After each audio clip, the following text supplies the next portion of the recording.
Hi guys, today I'm doing a review and a tutorial on Lush's product called Caca Rouge. You're going to see what my hair looks like before, and then I'm going to show you exactly how to do it, and then you're going to see what it looks like afterwards. Caca Rouge is one of Lush's henna hair dyes. Henna has been used for hundreds of years on all different types of people, all different ethnicities from all over the world, and it's a very natural dye and it's much better for your hair than really strong chemicals. Can I just say, I really like the bag. It says the life cycle of a Lush carrier bag, and then it tells you what they do to recycle their stuff. This is what the henna looks like. It kind of feels like I'm holding a massive brick of mud. It's quite heavy and it smells very strong. It doesn't smell bad because Lush have put ingredients in there to make it smell nice, but you can still definitely smell the henna in there. In the UK this costs £8.25 and I think that's pretty reasonable, especially considering if you went to a salon and got your hair done it could cost around £100 depending on what you have done, where you have it done, etc. This is something you do at home, so you're not paying for the service but you are paying for good ingredients. Lush's henna dyes are made with Persian henna, which is quite difficult to get hold of, so it's understandable that it might be a bit more expensive than maybe some of their other products. Lush's products are handmade and they're designed to be good for you and your hair and your skin and whatever you're using it on. They're not full of chemicals and they're made from completely natural ingredients. With your henna you'll get a leaflet like this which will tell you all about henna and how it's used, how it's been used in the past, what's in it and how to use it. And on the back it tells you the different colours you can get. These hair hennas come in different gradings of colour, so the one I've got is Caca Rouge, which is right at the top because it's the reddest tone, and then it slowly goes down towards black. So if you're wanting to henna your hair, make sure you pick the right colour for what you want. This is my hair before I've used any henna on it. If you want to know more about my hair and the kind of dyes I've used on it, then go and check out my video all about that. I've done a whole video talking about all the dyes I've used to get this colour, what my hair's like and all of that kind of thing. So I will link that in the description and at the end of the video. Let's get started. These are all the things you'll need. I will write a list in the description for you so that you can go and look at that after the video. Before we start, I'm putting some Vaseline on my hairline to protect my skin from getting dyed from the henna. You can also use Lush's Ultra Blend Cleanser if you have that lying around. The first thing I'm going to do with my Caca Rouge is I'm going to take a knife and chop it up into pieces. If you don't fancy chopping it up, you could put it in a sandwich bag, get a rolling pin and smash it up. That will work just as well. Then you want to put it in a Pyrex bowl. I'm using a jug because I don't have a Pyrex bowl, but the jug is far too small, so I wouldn't recommend this. If you've got a bowl, definitely use a bowl instead. Then I'm putting some boiling water in a pan and I'm putting my jug into the boiling water. Then I'm taking some more boiling water and just covering the Caca Rouge with it. Don't put too much in, just put enough in, what you think is appropriate. Mix it all together and then you can add more water as you go.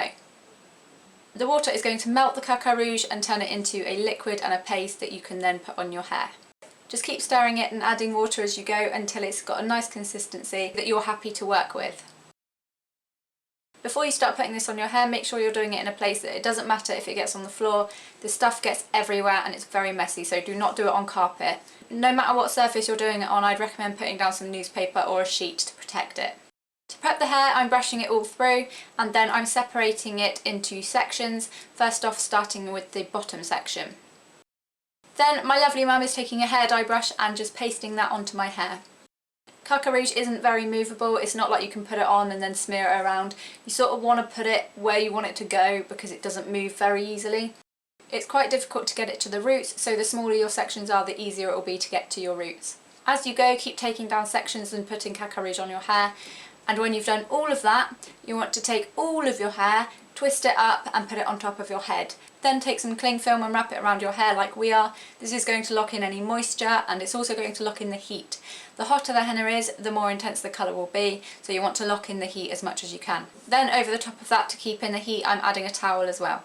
Then you're going to have to find something to do to occupy yourself because you're going to have to leave this on your hair for at least an hour. There's no need to leave it on for more than 4 hours because after 4 hours the product will stop activating and it's just not working anymore, so there's no point in leaving it any more than 4 hours. When your time is up, take your hair down and add some water to your hair and then wash your hair as normal with some shampoo and conditioner.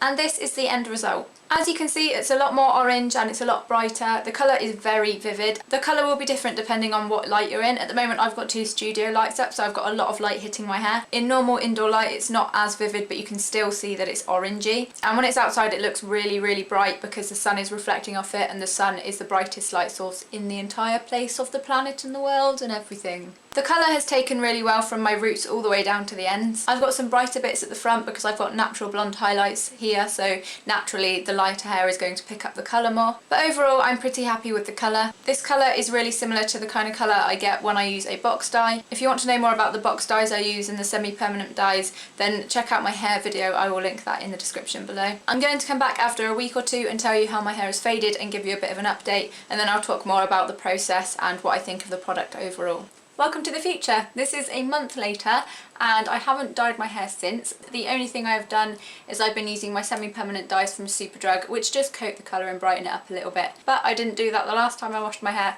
so this is my hair without any of the semi-permanent on it or anything at all. So this is how my hair is left after a month after using Kaka Rouge.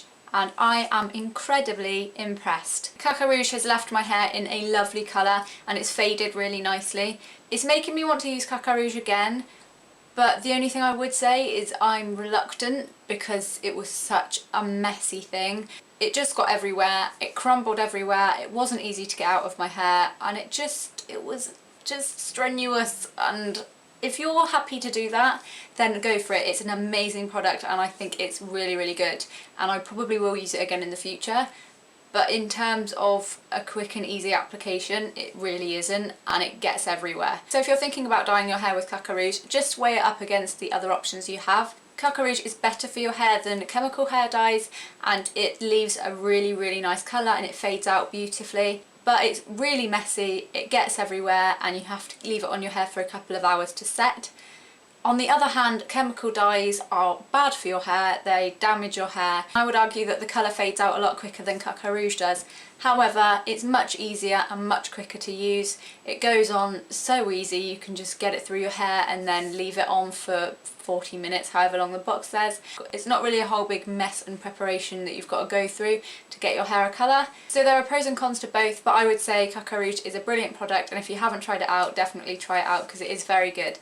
It's just a lot of hassle. So that's it. If you have any questions at all about Kaka Rouge or dyeing your hair ginger or anything like that, do comment below and I'll try and get back to you as soon as possible. If you want to follow me on Instagram, my username is @RockyA_D, and my other social networks are listed in the description below. And that is it. Thank you very much for watching. I love you guys. Bye!